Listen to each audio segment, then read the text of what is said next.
માહિતી આપતા એસીપી શ્વેતા ડેનિયલે જણાવ્યું હતું કે સુરતમાં એક વ્યક્તિને શેર માર્કેટમાં રોકાણ કરવાથી સારું એવું વળતર મળશે તેવી લોભામણી વાત કરી વોટ્સએપ ગ્રુપમાં એક લિંક મોકલી હતી અને તેમાં રજીસ્ટ્રેશન કરાવી શેર તથા આઈપીઓમાં રોકાણ કરવા માટે અલગ અલગ બેંક એકાઉન્ટમાં લગભગ 14,12,000 રૂપિયાથી વધુ ટ્રાન્સફર કરાવ્યા હતા અને ત્યારબાદ રોકાણકારને નફો કે તેને રોકેલા પૈસા પરત કર્યા નહોતા,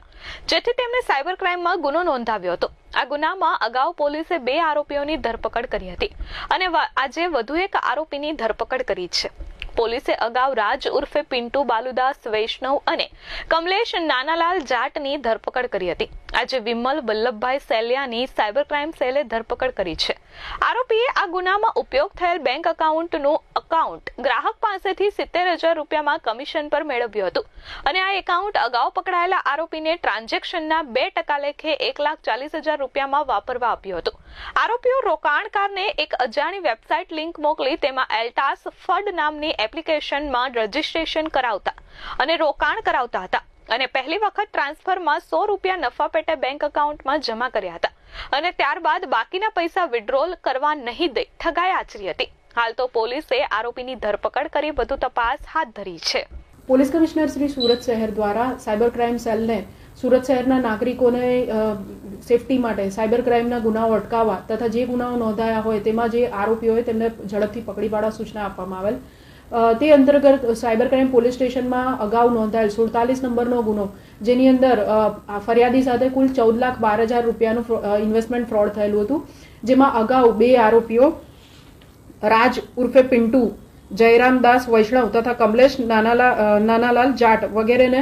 પકડીને તેઓની વિરુદ્ધ જરૂરી કાર્યવાહી કરવામાં આવી હતી। તે જ ગુનામાં આ લોકો સાથે વોન્ટેડ એવો વિમલભાઈ વલ્લભભાઈ શેલિયાની ધરપકડ સદર વોન્ટેડ આરોપીની ધરપકડ ગઈકાલે કરવામાં આવેલ છે। સદર આરોપીની ગુનામાં ભૂમિકા એ રીતની છે કે મૂળ જે ફરિયાદી છે તેની પાસે જે ખાતામાં ઇન્વેસ્ટમેન્ટ કરાવવામાં આવ્યું હતું એમાં જે એકાઉન્ટ વપરાયું જેમાં રાજ અને અગાઉનો આરોપીએ કમિશન પેટે એકાઉન્ટ ભાડે લીધું હતું તેમાં આરોપીએ પણ એ જ રીતના કમિશન લઈને લગભગ 70,000 રૂપિયા જેટલું કમિશન લઈને આગળ આ એકાઉન્ટ ભાડે આપેલું છે। સદર આરોપીને હાલ પૂછપરછ ચાલુ છે અને વધુ ઇન્વેસ્ટિગેશન સદર કેસમાં ચાલુ છે।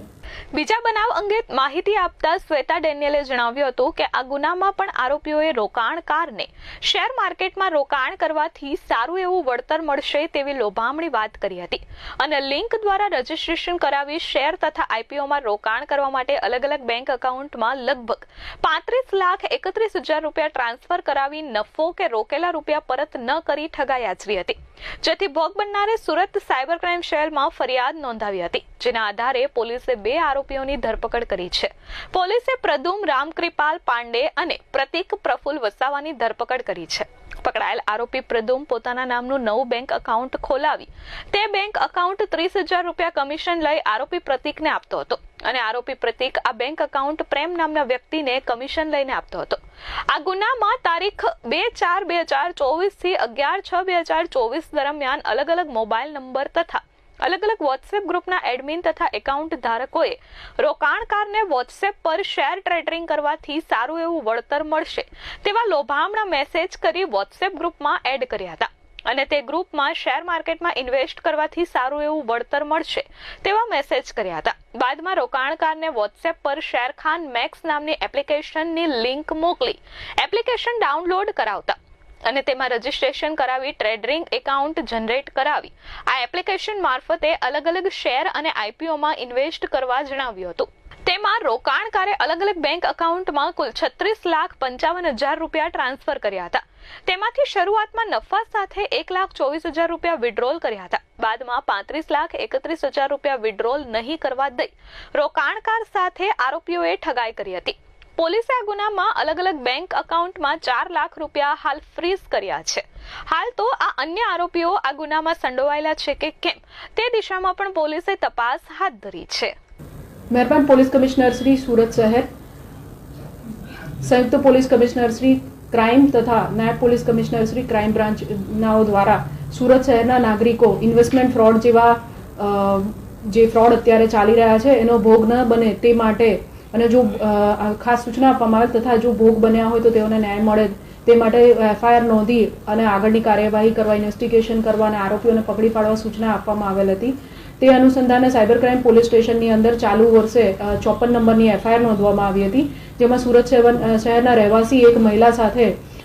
આશરે ₹36 લાખનું ઇન્વેસ્ટમેન્ટ કરાવીને ઇન્વેસ્ટમેન્ટ ફ્રોડનું ગુનો આચરવામાં આવેલ હતો, જેમાં એપ્રિલ માસથી લઈને જૂન માસ સુધી સદર મહિલાને વોટ્સઅપ મારફતે કોન્ટેક્ટ કરી લિંક મોકલી અને આઈપીઓમાં અલગ અલગ કંપનીઓના આઈપીઓમાં રોકાણ કરવાથી તેમને ખૂબ ફાયદો થશે એવી લાલચ આપીને વોટ્સઅપ મારફતે એક લિંક મોકલવામાં આવી હતી અને લિંક મારફતે એપીકે ફાઇલ ડાઉનલોડ કરાવી શેરખાન મેક્સ નામની એક ફેક એપ્લિકેશન ડાઉનલોડ કરાવવામાં આવી હતી અને તેની અંદર આશરે અલગ અલગ ટુકડાઓમાં ₹36 લાખ રૂપિયાનું મોટું રોકાણ બેન પાસે કરાવવામાં આવેલ હતું, જેમાંથી બેનને વિશ્વાસ અપાવવા માટે આશરે 1,24,000 જેવી રકમ તેઓના નફા સાથે તેમના એકાઉન્ટમાં પરત આપવામાં આવી હતી અને ત્યારબાદ આશરે ₹35 લાખ રૂપિયા જેટલા રકમનું ફ્રોડ કરીને તેમનું જે એકાઉન્ટ છે ડિલીટ કરીને એમની સાથે બધા તમામ સંપર્કો તોડી નાખવામાં આવ્યા હતા. તો સદર ગુનાનું અહીંયા રજીસ્ટ્રેશન સાયબર ક્રાઇમ પોલીસ સ્ટેશનમાં થયા બાદ સાયબર ક્રાઇમ પોલીસે સ્ટેશનના જે સ્ટાફ છે તેઓએ ઇન્વેસ્ટિગેશન કરતા કુલ 2 આરોપીઓને ગઈકાલે અટક કરવામાં આવેલ છે, જેમાં મૂળ એકાઉન્ટ ધારક પ્રદુમ પાંડે છે, જેઓએ આશરે ₹30,000 જેટલું કમિશન લઈને પોતાનું એકાઉન્ટ આવી ગેરકાયદેસર પ્રવૃત્તિ માટે ભાડે આપેલ હતું. સદર વ્યક્તિ હાલ સુરતમાં રહે છે અને મૂળ ઉત્તર પ્રદેશના જૌનપુરનો નિવાસી છે. 30,000 જેટલી રકમ લઈને તેમણે પોતાનું એકાઉન્ટ સુરતના રહેવાસી એવા પ્રતિક વસાવાને આપેલ હતું અને પ્રતિક વસાવાએ આગળ ₹30,000 વધુ કમિશન લઈને આગળ બીજા ગુનેગારને એકાઉન્ટ આ ભાડે આપેલ છે, જે અંગેની તપાસ ચાલુ છે. સદર એકાઉન્ટ જે પ્રદુમ પાંડે પ્રતિક વસાવાને ભાડે આપેલ હતું એની અંદર આશરે ₹3 કરોડ ટ્રાન્ઝેક્શન થયેલા છે તથા ભારત દેશમાંથી લગભગ વિવિધ રાજ્યોમાં કુલ NCCRP પર જોતા 30 જેટલી ફરિયાદો આ સદર એકાઉન્ટની વિરુદ્ધ નોંધાયેલી છે. વધુ